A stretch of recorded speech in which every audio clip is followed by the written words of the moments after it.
Bismillahirrahmanirrahim. Assalamualaikum warahmatullahi wabarakatuh. Salam sejahtera dan salam damai untuk kita semua.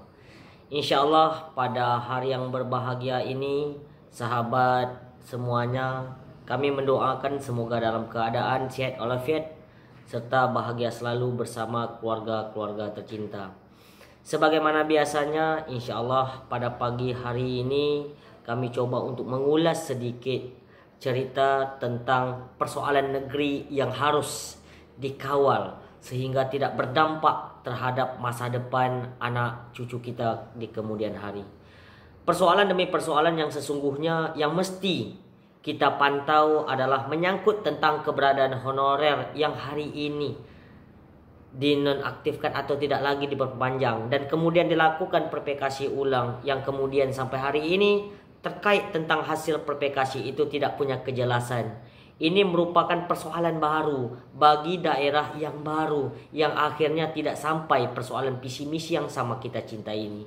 Yang kemudian kita berbicara tentang tenaga ahli yang bisa double gaji.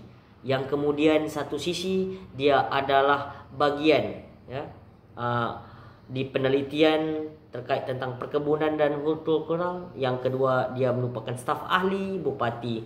Ini merupakan persoalan besar bagi kita bahwa ada kecolongan beradministrasi di negeri kita untuk menentukan sebuah aturan yang katakanlah yang tidak boleh double job sesuai dengan aturan yang berlaku.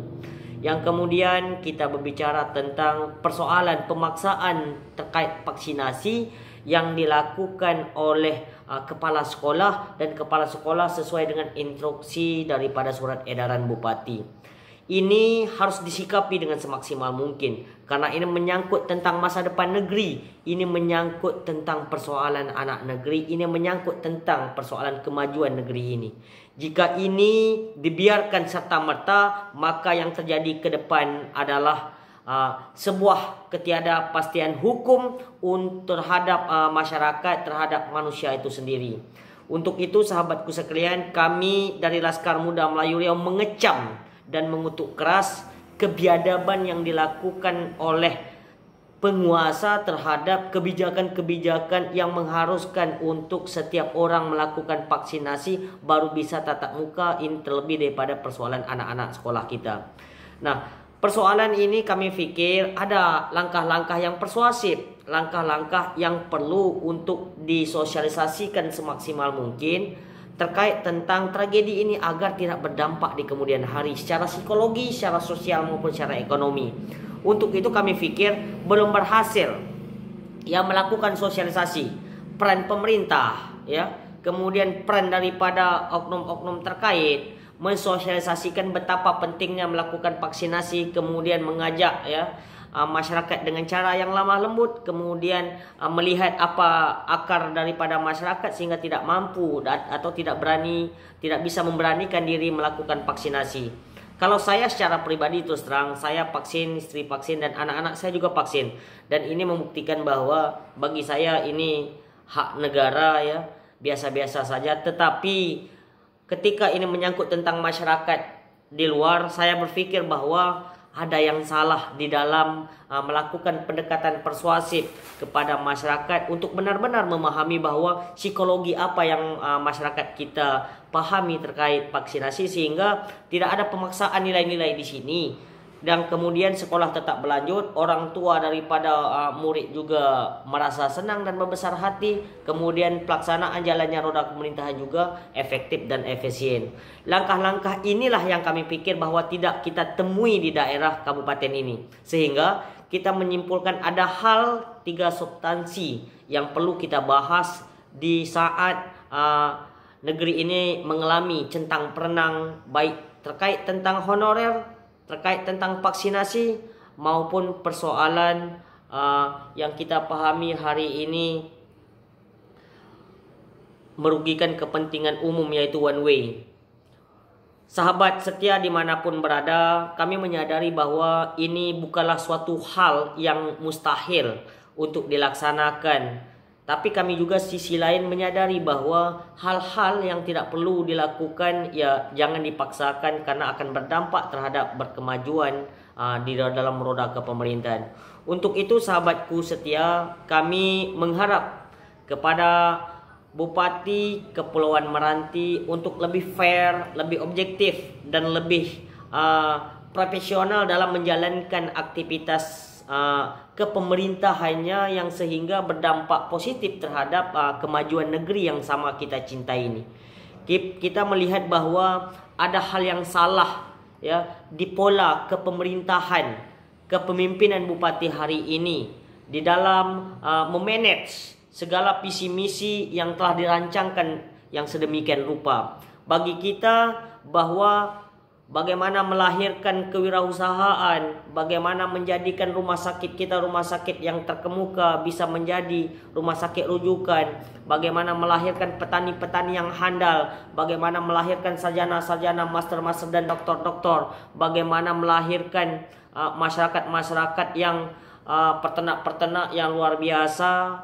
Kita anggap bahwa ini adalah sebuah kemajuan yang real mau diberikan kepada masyarakat. Namun apalah artinya ketika target-target ini dipaksakan tanpa mempertimbangkan alas dasar, tanpa mempertimbangkan dalil-dalil atau tanpa mempertimbangkan keadaan atau regulasi yang harus kita jalankan di dalam dunia kepemerintahan.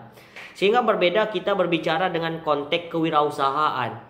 Ketika kita seorang pengusaha yang punya modal, lalu kita memberi bantuan kepada bawahan kita supaya mereka bisa berwirausaha, mungkin tinggal kinclong bisa mereka melakukan aktivitas sebagaimana biasanya. Tetapi hari ini kita berbicara tentang dunia kepemerintahan, katakanlah kita mengharap bahwa mampu melahirkan para kewirausahaan yang andal dan mampu untuk bertahan di dalam kondisi ekonomi yang hari ini sedang carut marut.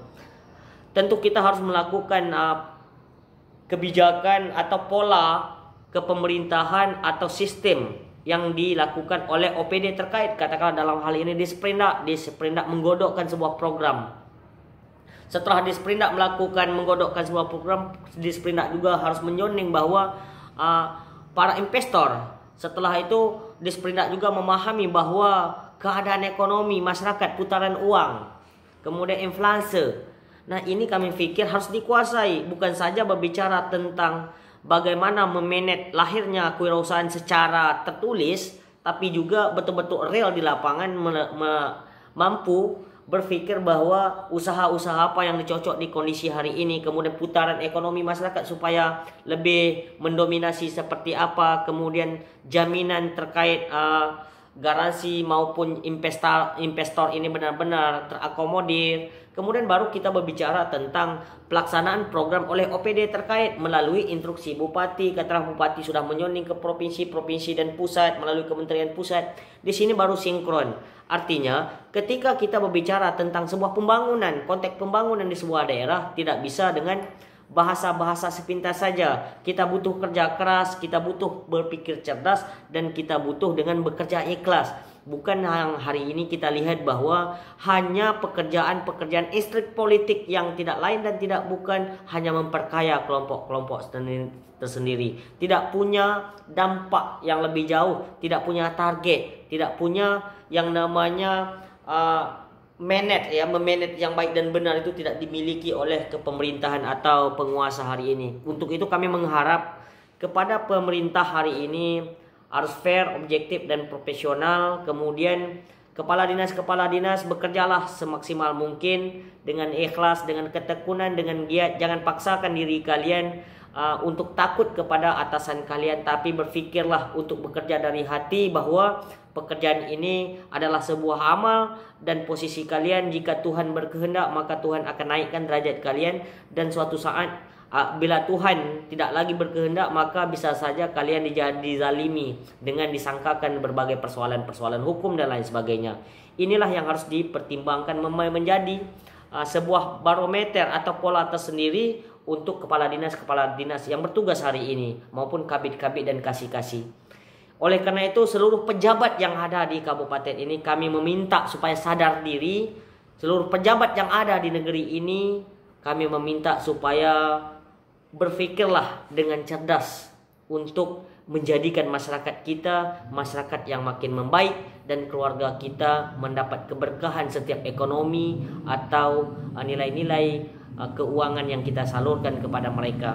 Kemudian kami dari Laskar Muda Melayu terus melakukan evaluasi, melakukan sebuah kritikan, meminta bagaimana keadaan pemerintah memanage keuangan yang ini, di mana kita ketahui bahwa ini keuangan berasal daripada masyarakat, kemudian bagaimana mengaturnya semaksimal mungkin. Jangan terkesan bahwa uang ini uang pribadi mereka, ya, katakanlah melalui APBD, APBDP, melalui BenQ, melalui APBN, kemudian nilai-nilai pekerjaan yang disalurkan kepada pemerintah kita, pusat melalui provinsi, provinsi melalui kabupaten, atau kewenangan kabupaten mengelola keuangan yang ada di kabupaten. Kemudian bagaimana memanage sumber daya alam dan sumber daya manusia yang ada di sebuah negeri. Kemudian membudidayakan setiap potensi-potensi yang digeluti oleh masyarakat, sehingga masyarakat merasa ada sebuah kemandirian, ada sebuah marwah, ada sebuah kemajuan yang mampu mengantarkan visi misi yang sama kita cinta ini tercapai pada tujuan yang sangat kita dambakan itu. Bukan hanya visi misi dongeng sebelum tidur yang kita kenal hari ini, bahwa kebijakan-kebijakan yang tidak sesuai dengan logika, kebijakan-kebijakan yang tidak realistis, katakanlah persoalan one way, kemudian persoalan penyucian terhadap kaum honorer untuk membuka diri, manipulasi dan lain sebagainya. Inilah mungkin yang bisa kami sampaikan. Mohon maaf ada kekhilafan. Billahi taufiq wal hidayah. Assalamualaikum warahmatullahi wabarakatuh. Salam sejahtera untuk kita semua.